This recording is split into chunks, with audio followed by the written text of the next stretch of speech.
All right. Good evening, ladies and gentlemen. Welcome back finally to our podcast. Yes, we've taken a short hiatus to run our first successful show for Inclusion Pro Wrestling, but we're back to the podcast interviews for a while. We're joined with our guest tonight, Mr. Vance Nevada. And again, as always, I'm joined by the host with the most, who actually did better commentary this weekend than the actual host. So he's going to be the host with the most now from now on, and his assistant is going to be the actual host. But this time, I'd like to introduce you to the host, Mr. Pat, and to the man who tried to pull my role in the commentary and enter his inner heartbreaker and failed miserably. It might be because he likes that orange juice loving Orange Cassidy, but we don't know why. Mr. Crippled Messiah. Thank you very much. And I I didn't just, talk to you, Messiah. Let the host talk. well, somebody's got their panties in a bunch. Go ahead, Pat. Lead us off here, man. Who are your wrestling heroes growing up? For myself, growing up in Manitoba, so near Winnipeg, that was AWA country. So big fan of the Fabulous Ones, Stan Lane and Steve Kern, sort of like early influences. And then you got to see guys like Gorgeous Jimmy Garvin and those stars of that mid '80s AWA era. And then you also had like the influence of Stampede Wrestling. So we were watching at this time, after WWE had taken like the top talent in '84, you had this emerging talent like Owen Hart and Chris Benoit and Biff Wellington coming out of Stampede Wrestling, and then later on Brian Pillman. So sort of a hybrid of styles where you had this, big production AWA, for its day, and then this like really gritty, hard hitting Stampede Wrestling. So that was kind of the beginning for me. Very cool. And I'm glad you brought up Stampede Wrestling because I think that's a promotion that gets forgotten about sometimes as far as like the talent that they produced. It's amazing when you take a look at the Stampede Wrestling roster. So, a lot of WWE Hall of Famers like superstar Billy Graham and Greg the Hammer Valentine, got their start there. But a lot of other guys spent time on the Stampede circuit, like Iron Sheik and Kevin Sullivan and even Ole Anderson, that maybe people didn't even realize. Yep. So, over the span of Stampede's run, they promoted more than 8,000 events, from a pretty wide radius across Western Canada and even into Montana. Very nice. All right, what you got, Heartbreaker? Oh, so you didn't even ask a question. You just let him I copy. did. I Okay, asked well, about that's fine. Stampede. Um, You're in a rare mood tonight, aren't you? hey, I haven't got to do this in a few weeks. You got to forgive me. Let's see here. In your opinion, who's the best wrestler turned actor? Well, I mean, kind of like wrestling when you identify, who is the best wrestler. I mean, we'll have lots of arguments strategically, but I look at who made the most money, and so when you look at wrestlers turned actors, who's made the most money? I mean, arguably it's The Rock. He's probably made the most money in that transition, and continues to be in high demand in so many different projects, movies, and television. Very cool. All right, Pat. What do you got, bud? What was your opinion on the return of CM Punk to the WWE? You know what? I had a kind of a rare occasion to actually spend some time with CM Punk earlier this summer. So right off of all of the controversy in AEW in England, he flew back to Las Vegas and was part of the Cauliflower Alley Club reunion, where he was honored with an award. And typically, when at those events, what happens when the marquee guy is getting his award is he's ushered in on the Wednesday evening just before the dinner after everybody's seated. They get his award and then they usher him out, and so nobody really has access to them. But really, what really surprised us was, Punk showed up on Tuesday night to celebrate the other honorees, and he was gracious to every single person in the arena, like in the hall. So people saw him there, thought, geez, we might not get access to him tomorrow. And there was a huge lineup for pictures and autographs with Punk on the Tuesday night. And he took time for every single person in the building. And there was over 650 people there. And then when they saw him again the next night, and he was all dressed to the nines because he was going to be on stage accepting his honors, the same ritual happened again, and he was just as gracious and patient with everybody. I think that there's a lot going on behind the scenes with AEW, some of which we've had a bit of a glimpse at. But when you take a look at some of the steady performers and some of the people who were founders of the company and VPs that have left, so you take a look at Cody Rhodes leaving. That's got to be a bit of a signal to you. Now you take a look at someone like QT Marshall, who's been very instrumental in their talent relations, saying, hey, I'm stepping back from this now. This is going a different direction than I had intended. These are signals of a larger problem within an organization. Quite frankly, on my own personal opinion, I'm glad to see him back in the WWE, where I think that he's got a greater platform to promote himself. And if the early indications and the reactions that they got where his return was like the number one social media moment of WWE of all time, I think it's only an indication of what may be yet to come. I would agree with that. And I loved how... But, let's be honest here, Mr. Noss. You shouldn't even be talking about CM Punk because you're one of his worst critics. You hate CM Punk with a passion. No.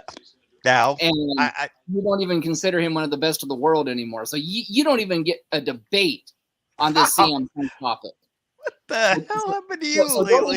Don't even go there. You don't even get a debate on this CM Punk topic. Me, on the other hand, I've always considered CM Punk the best in the world. I also agree with Mr. Vance. There's some inner workings with a few MVP or EVPs that shall remain nameless. Shame on you, Young Bucks. Oops, shucky darn. For getting Mr. Punk fired from his previous employer, and kudos to you, Triple H, for burying the hatchet and bringing CM Punk home to be the best at what he does today.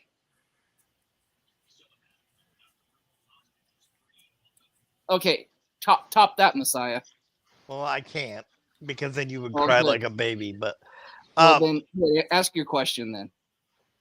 So, how would you describe your wrestling style? I think early on, like when I began, I was 17 years old and 160 pounds, so it was very much a high flying style. And being one of the smaller guys, because this is you got to consider, like I broke in 1993. This was in an era where if you were under 200 pounds, you weren't really considered a wrestler. And so most of the guys that were on the circuit were guys who were veterans of the territory era of wrestling. So we had Rick Patterson, who most famously was wrestled as Leatherface in Japan for the hardcore promotions, IWA Japan and elsewhere. We had Mike Stone, who had wrestled in the Central States area in Kansas City. We had Eddie Watts, who was a multi-time champion in Puerto Rico for Carlos Colon. A number of guys that were like Canadian mainstays, with Vancouver All-Star Wrestling in the 80s for Al Tomko. And then you got this 17-year-old kid, and it was a hard way to break into the industry because unlike now where you've got these wrestling schools that nurture you and are trying to promote you to the top, at that time, the whole motivation was to discourage guys and make them quit. So I would show up to train and they would beat the hell out of me, for 2 or 3 hours. And then as I would be leaving the building, I'd look over my shoulder and see them chuckling and be like, ha, ha, ha, he's not coming back. And then the next week I would show up again and I would keep showing up. And it wasn't until about 6 months later where they said, geez, this kid's not going to quit. I guess we actually got to teach him something. So I got, some of those early lessons from a lot of those veterans and a lot of really old school mentality. But I would say now, when you have guys trying to work, I would say more of an AEW high spot circus style, You've got Vance Nevada out there working old school territory style, where making every move and every hold matter, and building upon those moves, over the course of a match, where we might have a match where we go back to that bear hug or we go back to that claw hold and work that and make people believe in the significance of that. Especially now, at 47 years old and 30 years in the business and 1,600 matches, I don't want to take as many bumps as I did in my 20s. So, it's finding ways to work smarter and not harder. I love that answer. All right. No. All right. So let's get into these top fives. But I'm going to twist this one a little bit tonight, guys, if you don't mind. All right. We want your top 5 Canadian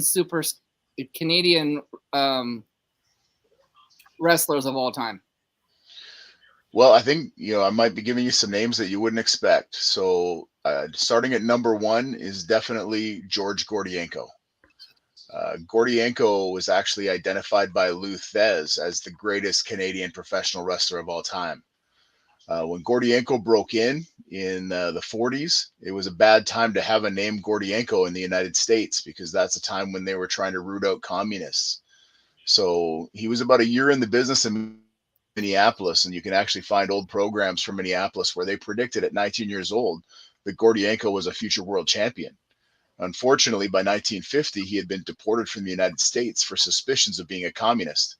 And even when Lou Thez wanted to drop the belt, and he talks about this in his book Hooker, Lou Thez wanted to drop the belt to Gordienko in 1956, but the U.S. State Department wouldn't grant Gordienko a reprieve to be able to re-enter the United States. So instead, Whipper Billy Watson got a second reign as NWA World Champion. But that spot was Gordienko's. But Gordienko went overseas and became a major star in Europe. And what happened with Europe at that time is that if you wanted to become a major star in your home country, could be New Zealand, India, wherever, they sent you to Europe for a year to get schooled. And so you would go over there and work with the masters on the mat. And then when you returned home, they would bring a headliner in basically to make you a kingmaker. So they bring someone incredible to put you over. And Gordienko was a guy who got tapped to do that. He did it in Greece for George Bolas. He did it in Iraq for Adnan El-Kaisi. He did it in New Zealand for John Da Silva. He did it in India. He was this guy that made champions. In fact, the match that Gordienko had with El-Kaisi in Iraq in 1970 drew 100,000 people to the stadium for a one-match card.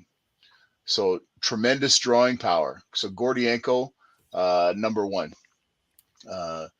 Number 2, I would say, is probably Whipper Billy Watson. Because even now, Whipper passed away in 1990. Even now, people still talk about Whipper Billy Watson and the impact he had on Canadian wrestling. It wasn't just his wrestling in the ring, but he was a pop culture icon, where he actually had like a soda pop named after him in his likeness. And he was a major celebrity outside of wrestling because of his work in charities and whatever. So number 1, Gordienko. Number 2, Whipper Billy Watson. Number 3, I would say, is arguably Bret Hart. Given his longevity and the respectability that he had, I mean, certainly some of his bitterness that comes out in his recent, comments on the current state of wrestling and things like that, and particularly calling out wrestlers, may detract from his long-term legacy a little bit, where people are like, okay, Bret, like, we get it. You hate modern wrestling. But when you look at his body of work over 30 years, it's hard to argue. Number 4, I would probably give,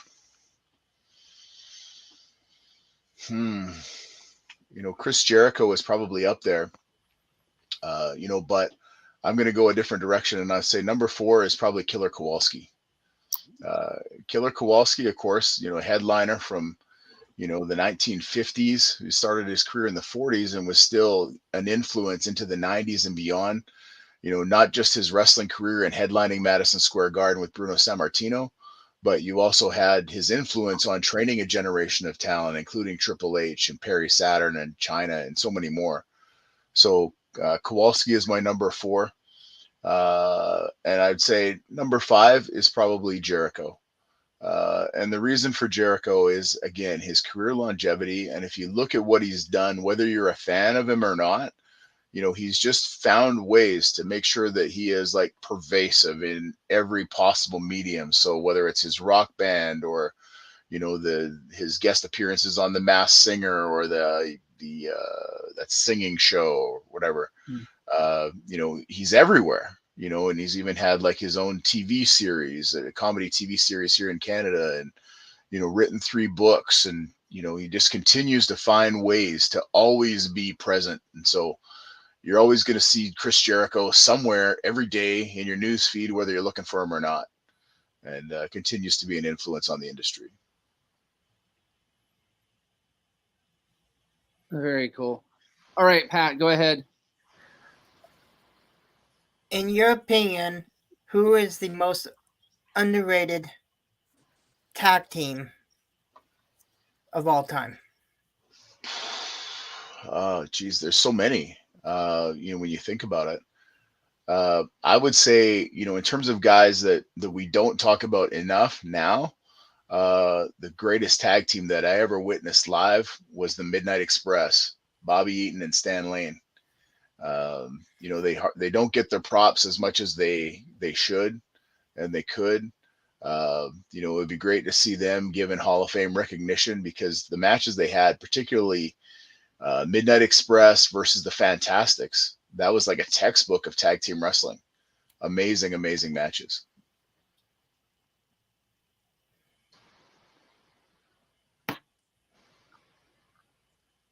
All right, Messiah.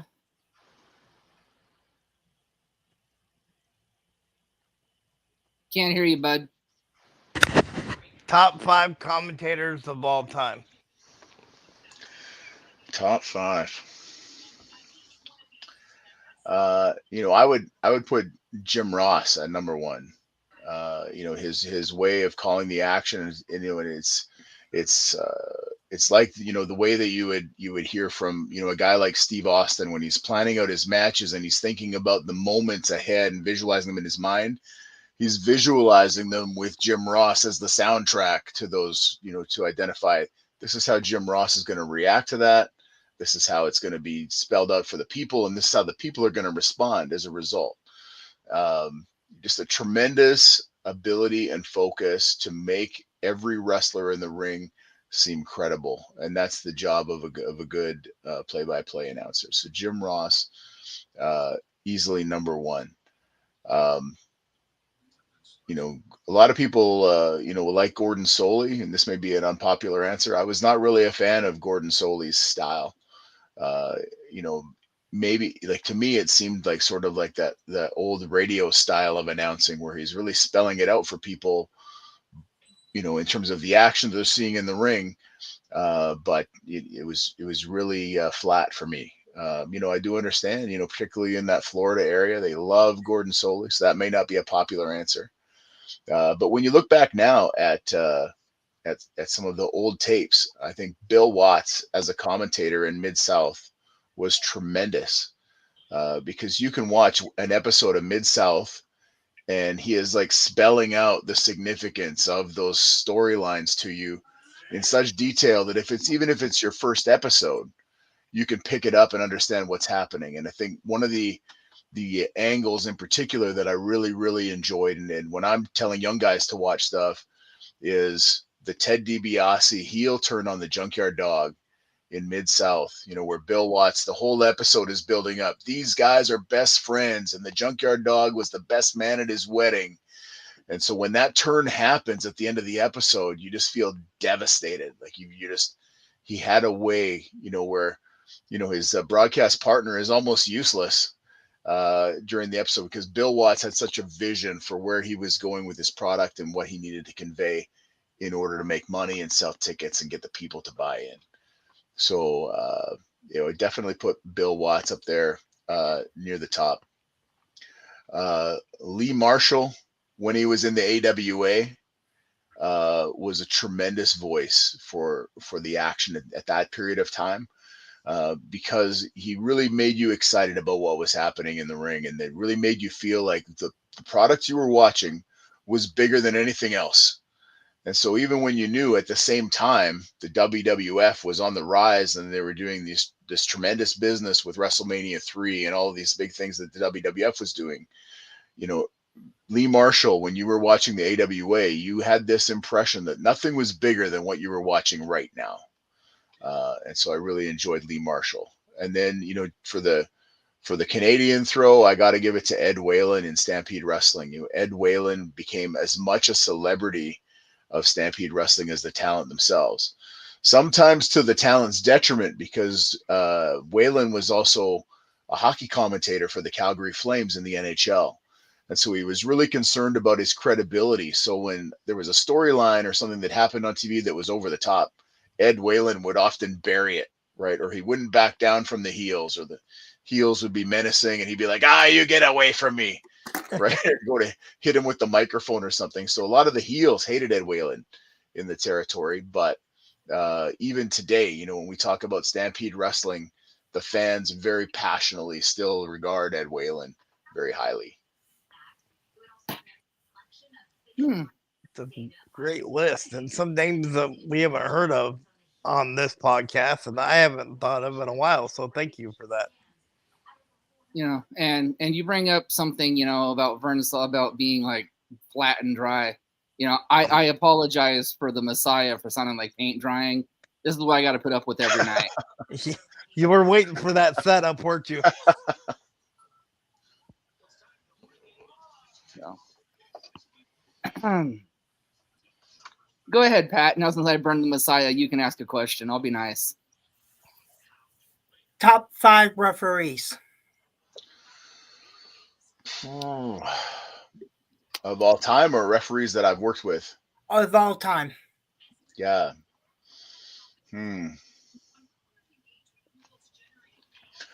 Well, I think for me, in terms of referees, the Hebners, either one of them need to top that list. So they're 1 and 2, however you want to slice it. Dave and Earl, you know, both great referees. I think Joey Morella would be very high on that list as well. There is a former WWF referee that you may not be familiar with in the United States. He didn't have a lot of exposure south of the border, but he started as a referee in Vancouver, eventually did some stuff with Stampede Wrestling, and then got the call for the WWF. So he was reffing for them from 87 to about 91, mostly on the West Coast house show dates. He was just honored this year in Las Vegas at the Cauliflower Alley Club with the referee award. And the gentleman's name is Kevin Jeffries. And even today, 46 years into the industry, is still such a valuable commodity in the locker room just for his insights and his psychology and understanding. You know, here's the big picture of what we're trying to do in a wrestling concept. And for him to break it down and say, you know what, if you don't do it this way, you know, you might want to approach it from a different direction in order for this to generate the reaction from the people that we want. And he's probably one of my favorite referees of all time, and a trusted resource in the locker room, you know, both for his skills in the ring and his knowledge of the wrestling industry. You know, after that, after the Hebners and Morella, Kevin Jeffries, I would say maybe Charles Robinson. Yeah, I don't know. Number 5 is hard. There's a lot of really great referees out there.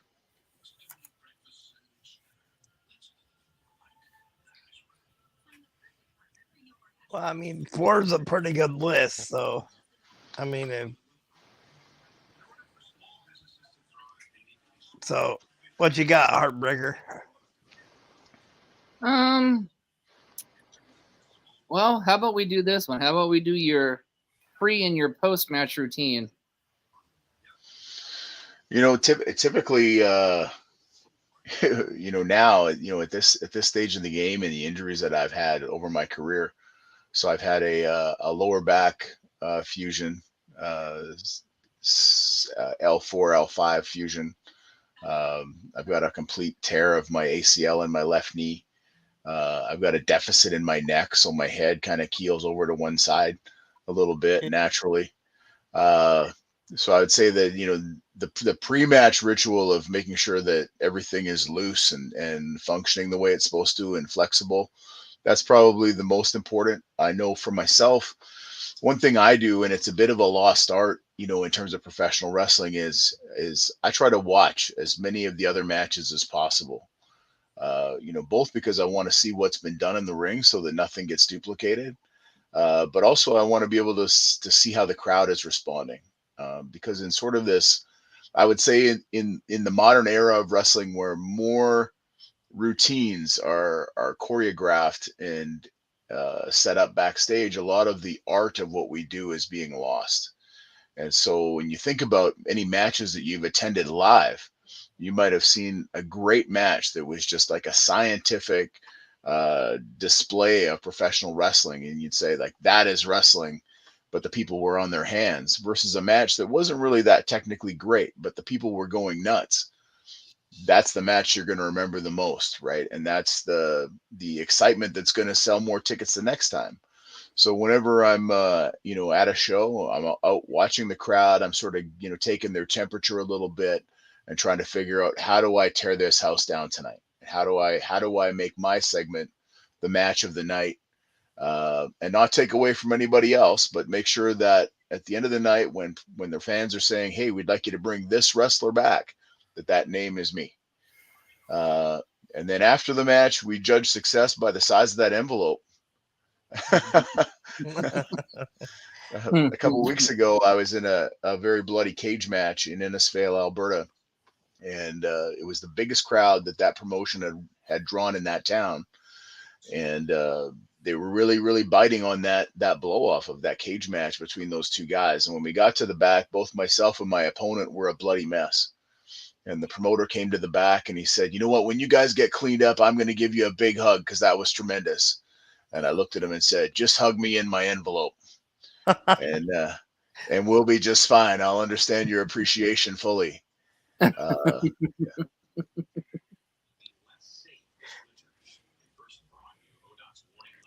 Oh.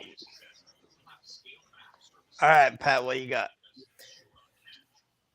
Alrighty. Your favorite cookie or snack? I try to avoid cookies and snacks. Really, as you get older, your metabolism slows down and you don't take off that weight as quickly as you used to. But I would say that especially when we're on the road, when you get out of a wrestling show, a lot of the restaurants are closed. By the time you get out of those arenas and back in your car, like the only thing open might be a gas station or a convenience store or 7-Eleven or something like that. So very frequently it's usually like an Arrow chocolate bar or something like that, and a Coca-Cola, just to make sure you got enough sugar to make the drive home. But yeah, otherwise, I typically try to stay away from the snacks, and I definitely avoid any treats that are unattended in a locker room that just say "take one," because I'm always conscious of ribs, and they don't happen as much now as they did in the old days. But we used to pull some pretty malicious ribs on each other, where you'd show up and someone had left a tray of brownies in the locker room, and wrestlers are notorious scavengers. So like, oh yeah, free food. And next thing you know, you've got like a laxative laced a brownie or something, and you're struggling to get through your match. Those types of ribs don't happen as much anymore as they used to in the old days. I'm always wary of them. So, if you had a dream opponent from any generation, who would it be and why? You know what? I've been very fortunate that, a lot of the guys that I watched in the 80s, I had the opportunity to wrestle with in the 90s and the 2000s. So, um, I've been able to wrestle Jim the Anvil Neidhart, Tito Santana, the Honky Tonk Man, Matt Bourne. In 2011, I did a reality TV show with Roddy Piper. So I've had a lot of opportunity to work with a lot of these guys directly. Um, but I think, going back to my assessment of the best Canadian wrestler of all time, I would have loved to have tested my skills against George Gordienko. Uh, just knowing that he was such a master at what he did not in a vicious or negative way, but to really have somebody that really knew their stuff say, yeah, kid, you got it, or no, you don't got it, you need to do something else. I think that would have been tremendous. In terms of matches that I did get to have, one of my favorites was I got to do a series of 3 matches in 2012 with Adam Pearce. And at that time, he was the NWA world champion. And, when and you guys know, when you maybe watch independent wrestling, there's a lot of big egos in independent wrestling, and sometimes unwarranted. And I always, felt that I was, kind of in the upper level of independent guys. And then when you get in the ring with a guy like Adam Pearce, who is just such a master at what he does, if you're have any self-awareness at all, when you leave that ring, you're like, oh, I understand why you're the world champion. And I'm a guy that is not a household name. And that was definitely the case. World-class individual, a guy that practiced what he preaches, which is, work hard, treat people fairly, and earn respect. And I can tell you in Western Canada, anybody that had an interaction with Adam Pearce, that was definitely the case. Very cool. All right, Heartbreaker.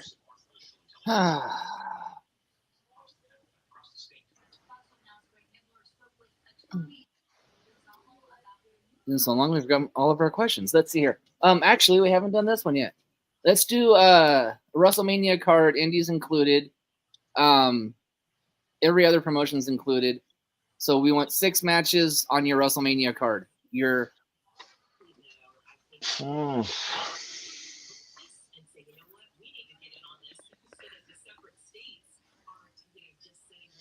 That's a stumper. That's one where you get the question a week ahead and you think about it all week and you start to put it together, right? Because you think about all the different combinations, right? And like if you've got a wrestler like Shawn Michaels, if you have the Ultimate WrestleMania card, is he better in a singles match or is he better in a tag team match and things like that?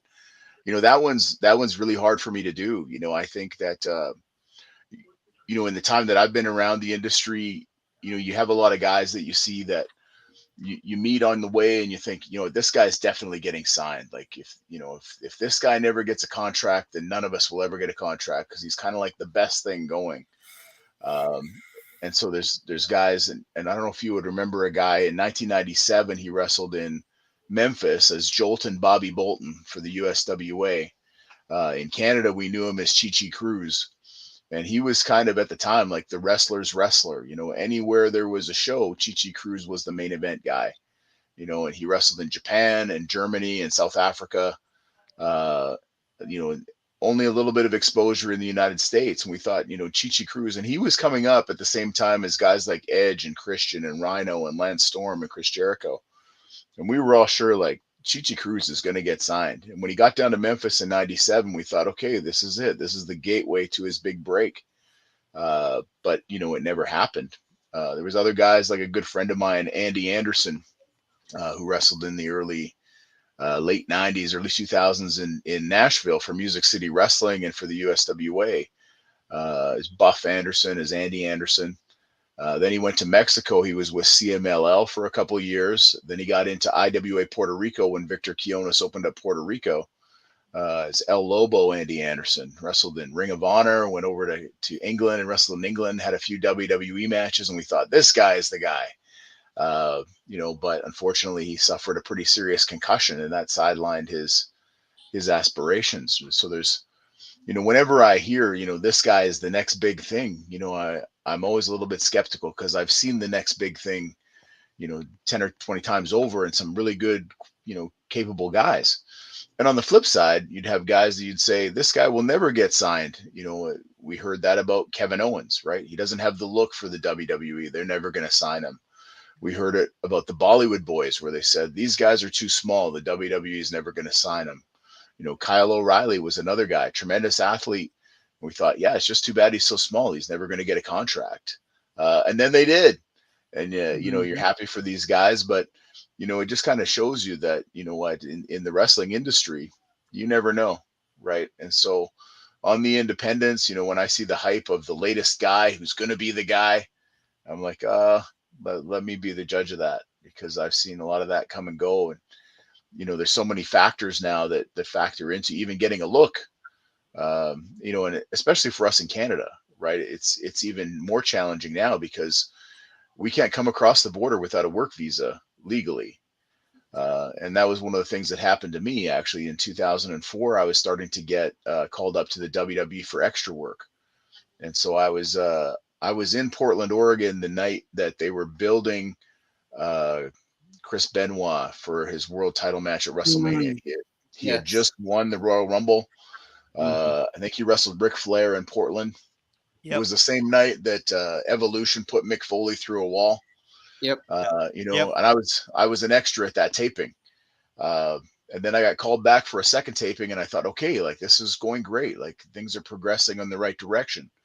And unfortunately for me, when I was crossing the border that next time to go across for tapings in Seattle and Spokane, Homeland Security detained me, found my wrestling gear in my car, and gave me a 5-year ban from the United States, which pretty much derailed any hopes that I had of a contract because, after 5 years of harassing WWE talent relations, I finally get booked.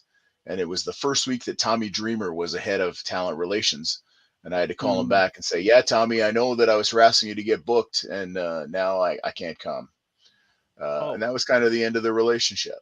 So, and there's several talents over the years. Nicole Matthews, the former Shimmer World Champion, she did the Mae Young Classic a few years ago. Mhm. She got detained at the border and deported, right? So there's a lot of great talents that make it through, and a lot of that have these additional challenges put in front of them. So uh, the ultimate WrestleMania, what could have been. Oh, my card would probably be full of guys that you're like, I don't even know who you're talking about right now.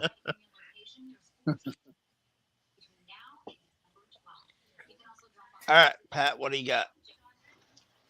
If you could leave one mark on the wrestling industry, what would it be? I think for me, very early on, I got interested in the history of the sport, and it kind of started by fluke because when you're 18 years old, you think you know everything about everything.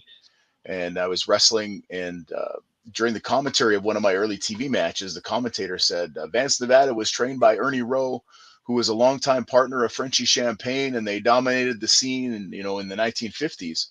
And I was like, that's weird. My trainer never told me anything about that. And so it got me curious. And so I, went down to the archives in Winnipeg and started looking for newspaper records of this great tag team that allegedly existed. And it turns out that story was total BS. It was just made up on the spot. That tag team never existed at all. But it got me interested, and I started to find out like guys like Bulldog Bob Brown, who was a mainstay in the Central States territory. He started in Winnipeg. Moose Morowski, who wrestled in the WWF in the 70s as Moose Monroe, he started in Winnipeg. The Von Steiger brothers, who Stan Hansen credits as helping him along when he first broke into the business, they started in Winnipeg. Roy McClarty, George Gordienko, the list goes on and on. Roddy Piper. You discover all these guys that got their start in Winnipeg, and it was started the snowball for me to get interested in history. So in 2009, I published Wrestling in the Canadian West, which was a history book of professional wrestling in the West 4 provinces of Canada. So for reference in the States, we're talking about the area directly north of North Dakota, all the way across to north of Washington, to the Pacific Coast. And then during the pandemic, we're used to wrestling every week, and now we're not on the road. And you're home, and all the restaurants are closed, and all the places your kids want to go are closed. So you can't even take your wife out on a date night. And so I needed a project to sort of stay engaged. And so I got back to writing and wrote the big textbook. So we wrote Uncontrolled Chaos, which is a complete history textbook of professional wrestling in Canada from coast to coast, from 1930 to the present. And it includes, like company by company bios of all the companies that ran, has the title histories for more than 700 championships that have been recognized in Canada. And then, going back to all those results that I had collected over the years, when I was going to towns, I now have like a database of more than 60,000 wrestling shows that happen in Canada. So created a statistical ranking based on the actual number of matches and wins of the top 100 men, women, and tag teams in Canadian wrestling history. So I would say, if nothing else, if nothing that I did in the ring is impactful, I'm hopeful that, Uncontrolled Chaos, telling the story of all the wrestlers, in the history of Canada, not just the top names that but everybody is going to be something that is, the lasting mark that I leave on the industry. So, as the Heartbreaker said, we just this last Saturday started our promotion. Had our first show. What advice would you have for somebody that's starting down that journey of starting a promotion? I think, first and foremost, you need to make sure that you have one voice that the talent hears. If you've got multiple owners of a company, once guys start to get political and they don't get the answer from one guy, they're going to always try to go around you and get the answer from someone else. So if you always have one point person, this is the person that's paying you the money, this is the person you take direction from. You can't go to anybody else and get a different answer. You come to them, and if you want them to think about it, they'll go talk to the partners, because wrestling is a very selfish industry. So they need to have, one captain in the locker room that's giving them direction. So that would be the first thing. The second thing is, as long as you are appreciating your talent, and they can see that appreciation, they're going to work harder for you. And so I definitely have some promoters that I work for where this is strictly a financial transaction for me. This is like work. But definitely other organizations where, if I feel appreciated, I'm going to work harder, and give them a little more, and maybe not be as concerned about my envelope at the end of the night, because I can see the effort that they're putting in and the appreciation that they're giving to their talent. And the other thing I would say is that you always want to be aware of talent that's going to take advantage of you, because guys, if they feel like they can, play an ego trip on you and get more money out of you, or get something bigger out of you, a better deal, or they don't want to fly coach, they want to fly first class. If they feel they can get that out of you, they will. I've definitely been, in environments where, name talent realized that they had a promoter that, was savvy to the business, and they acted accordingly. But when they realized that they were working for a promoter that could be manipulated, they did, and often at an impact of thousands of dollars to that promoter. So those would be the first things that I would say is related to talent, and making sure you've got the right team. And then outside of that, I think that, promoting is an art, and it's a dying art in itself, where there's a lot of emphasis put on social media. And social media is great for the audience that you already have, but to attract the wrestling fans that aren't aware of the product, sometimes we got to go back to grassroots stuff. We need to get in touch with the local newspapers and the radio stations, and also, get out there and get posters up in those rec centers and places where families are going to convene, and where the demographic is going to be that you want to attract to your show. So you can't dismiss the importance of that, of the mainstream media to attract new eyes on the wrestling product. So I hope that's helpful. It is. Thank you. I appreciate that, and I'm sure the Heartbreaker does as well. Yeah, I do. I learned a lot with that. So, I guess we can go to Shane's. If he said a dream match, who would it be, and what venue would it be at? And wow, okay. So if you had a dream match, who would it be, and what would the venue, or where would the venue be? I think, my favorite venue, when I first broke in, the shows that I had gone to were at the Winnipeg Arena, and that was like, where I'd seen my first live, WWF shows. The first time I got to sit front row at a show, and things like that. So Winnipeg Arena was always like, geez, I want to wrestle in this arena one day, but they've demolished that and built a mall over it. So that can't happen. But I would say that, regardless of all the big arenas, potentially, uh, probably the exhibition auditorium in Regina, Saskatchewan, which was a venue that Stampede Wrestling used to run weekly, is probably one of the greatest wrestling venues ever.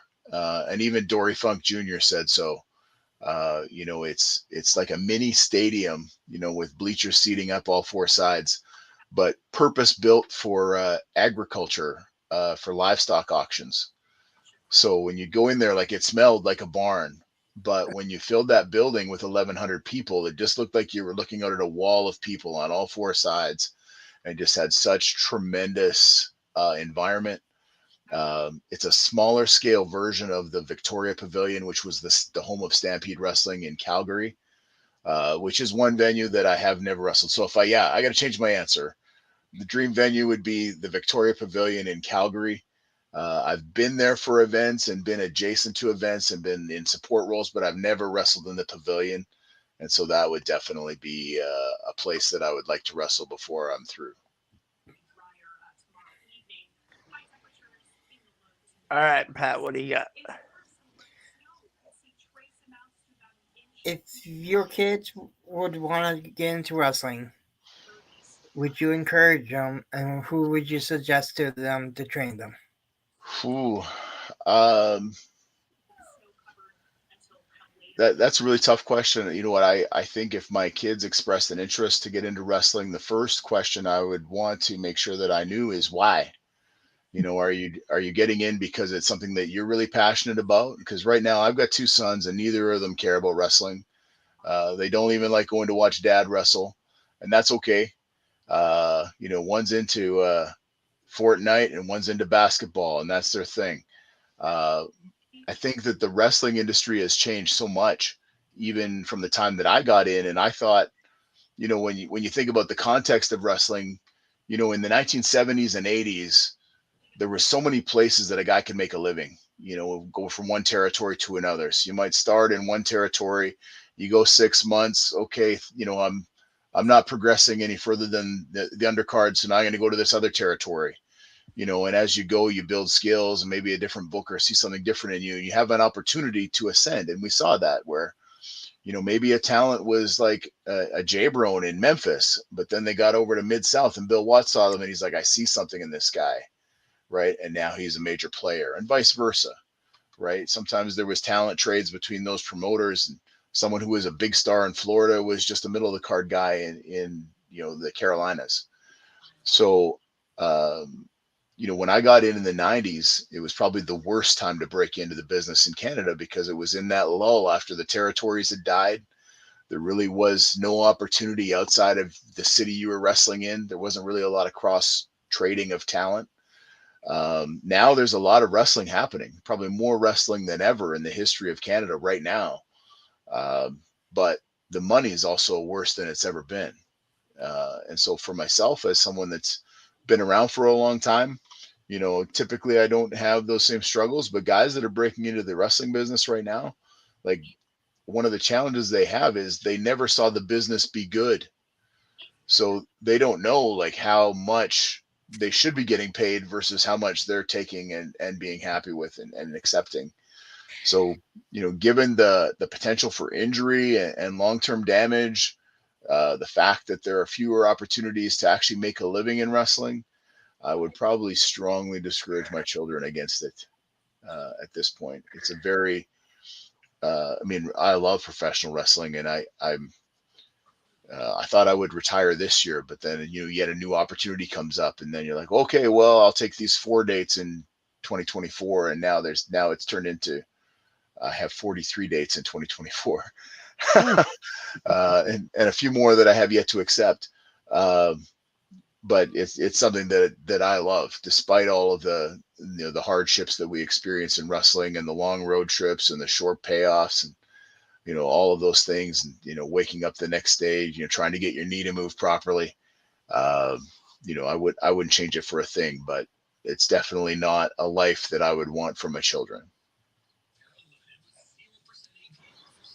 So how did you decide on your finisher? Or how did it come to be?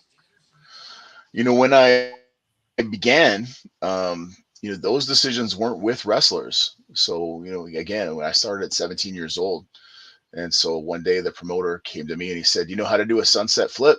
And I said, "Yeah." He goes, "Well, that's your move now." And so you're the master of the sunset flip. And now that was what was assigned to me as a young baby face, in Winnipeg in the 90s. And then, eventually, you would adapt. So I would say, now, I'm typically, booked as a heel, and that, I guess because I got a face that's easy to hate. So, uh, typically it's not a specific finisher, but more, what treasures can I pull out of the old Johnny Valentine or Eddie Gilbert playbook and bring back that people haven't seen in 20 or 30 years or even longer, that they think, wow, that was really innovative. And it's like, no, I just pulled these gems from, things that worked and made money decades ago. These things will still work today. And people that, would say that the business has changed so much, you can't give them old school wrestling anymore. I wholeheartedly disagree with that. I think that there's a great opportunity for a mix. People want to see the high flying daredevil stunts, but they also want to see that conniving heel who's very methodical in what he does and just gets under their skin to the point where they can't wait to see that baby face rip your head off. And so those are the types of things that I like to do, more so than having a specific finisher or a clever move. It's looking at what devious thing that isn't, cookie cutter can I pull out of the archives of, old Johnny Valentine stuff, or Eddie Gilbert, or some of those great masters of heel work, and make it new again. All right, Heartbreaker, what do you got? Hmm. Hmm. Well, normally this would be the time we thank our sponsors, but we only have two now, so I'll do that. Thanks to the CARE program. Without the CARE program, Messiah wouldn't be living his dream, nor would he have this podcast. That's true. And Bruce Nichols Painting. And actually, I think we could go ahead and thank the other sponsors if you wanted to for the great show that we did on. Well, yeah, that's true. We haven't had a chance to come on and thank them, so let's go ahead and run through them. Kevin Watson for being one of our major sponsors for our first show and presenting our brand new Cowlitz County Championship to the Rockabilly Rebel, Mr. Lance Dean. Very deserving champion. Thank you to Bob's Little Car Hospital, who featured our showcase match. Twin Cities Bank, Kathy's Clutters, Unique Abilities Tattoos, Los Jalapenos Taqueria. Yeah. Bruno's Pizza. Bruno's Pizza, Precision Pressure Washing. Thanks Bruce to the Nichols party. Painting. Thanks to Bruce Nichols again. Robert Gray Church for loaning us the chairs, and also the Party Store for loaning us the chairs. Without you guys, our fans wouldn't have had butts to put in seats. So our promotion wouldn't have been a promotion without those chairs. So thank you. And again, a personal thanks to, as much as I dog him, the Messiah for partnering up with me for this promotion, and Pat for going and rocking commentary for your very first independent show and rocking commentary. Great job, guys. So I'm just going to close it with that. So Principal Pat and Messiah. I want to say thank you to the Rain Church also, because without them, we wouldn't have had a venue to do the show. So.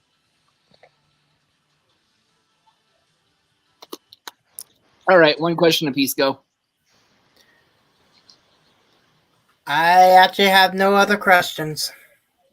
All right, Messiah, 2 questions, go. Where can we find you on social media, and when's your next match? I'm pretty easy to find on social media. You can find me on Facebook at Vance Nevada, We've got a fan page, Vance Nevada Canadian Professional Wrestler. Also on Instagram as Beefy_G. And so regularly posting content there. My next match is this Friday night in Edmonton, Alberta. And still got a couple of action-packed weekends this weekend and next before I get 2 weekends off around the Christmas holiday. And then we're back at it again. I think we kick off January with like 9 straight weekends of double shots. So it's going to be a busy winter, and I wouldn't have it any other way. Very nice. You have anything else, Messiah? Nope. All right. Well, then, I guess we'll just make it short and sweet. Thank you, Vance, for joining us tonight. As always, thank you to Tap. Thank you to Messiah. This is the Heartbreaker. And Messiah, one last rub on you. Please help me control the pet population. Have your host and co-host spaded and neutered. Good night, everybody. Good night.